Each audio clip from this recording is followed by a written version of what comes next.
அரசாங்கம் கொண்டு வரக்கூடிய நடைமுறைகள் எல்லாமே அது மக்களுக்கானதா? இல்ல மக்கள் தான் வந்துட்டு அரசாங்கத்த நடத்துறதுக்கு வந்துட்டு நம்மளுடைய உழைப்புகள குடுத்துட்டு இருக்கோமா? அப்படிங்கிற ஒரு விஷயம் தெரியல. அப்படிதான் நெறைய பேங்க் ரூல்ஸ் வந்து இப்ப நியூவா அப்டேட் பண்றேங்கிற பேர் வழியில நம்மளுடைய நடுத்தர மக்களுக்கு நெறைய ட்ரபிள்ஸ வந்து குடுத்துக்கிட்டு இருக்காங்க. இப்ப வந்துட்டு பேங்க்ல ஏடிஎம்ல வந்துட்டு அமௌண்ட் வந்து எடுக்கிறதுக்காக நெறைய சேஞ்சஸ் வந்து கொண்டு வந்திருக்காங்க.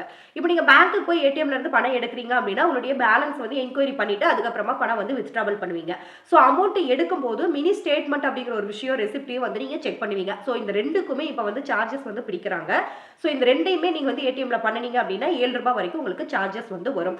அதே மாதிரி நீங்க அதர் பேங்க் ஏடிஎம்ல லைக் நீங்க வந்து ஒரு எஸ்பிஐ பேங்க் வச்சிருக்கீங்க அப்படின்னா, ஒரு யூனியன் பேங்க்ல போயிட்டு ஏடிஎம்ல இருந்துட்டு அமௌண்ட் வித்ட்ராவல் பண்ணும்போது, அதுக்கான சார்ஜஸையும் வந்துட்டு முதல்ல இருந்தத விட இப்ப வந்து ரொம்பவே ஹை வந்து பண்ணியிருக்காங்க. ஒரு மாசமுமே ஒரு சில பேங்க்ஸ் அண்ட் லொகேஷன பொறுத்து 3 முறை அல்லது 5 முறை வந்துட்டு அமௌண்ட் வந்து வித்ட்ராவல் வந்து நீங்க பண்ணிக்கலாம். அதுக்கு மேல அமௌண்ட் வித்ட்ராவல் பண்ணும்போது சார்ஜஸ் வந்து பிடிப்பாங்க. அத வந்து ரூ. 20ல இருந்து ரூ. 25 வந்து ஹையர் பண்ணியிருக்காங்க. அண்ட் பேங்க்ல நீங்க பேலன்ஸ் வந்து மெயின்டெயின் பண்றதுக்காக மினிமம் பேலன்ஸ் அப்படிங்கிறத மெயின்டெயின் பண்ணுவீங்க.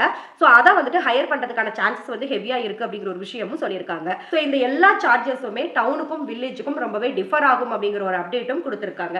சோ ஆல்ரெடி ஆர்பிஐ வந்துட்டு கோல்டு லோன்ல வந்துட்டு கொடுத்த அப்டேட்டே நிறைய நடுத்தர மக்களுக்கு வந்து ஒரு பெரிய இடியா தான் வந்து விழுந்திருக்கு. ஸோ அதையும் தாண்டி இப்போ இந்த நியூ ரூல் அப்படிங்கிறது வந்துட்டு எல்லாருக்குமே கண்டிப்பாக வந்து ட்ரபிள் தான். இப்போ இதுவுமே ரொம்பவே ட்ரெண்டிங்கான பேசுபொருளாக வந்து மாறி இருக்கு. இந்த அப்டேட்ஸை பற்றியெல்லாம் நீங்கள் என்ன நினைக்கிறீங்க அப்படின்னு சொல்லி மறக்காம கமெண்ட்ஸில் வந்து சொல்லுங்க.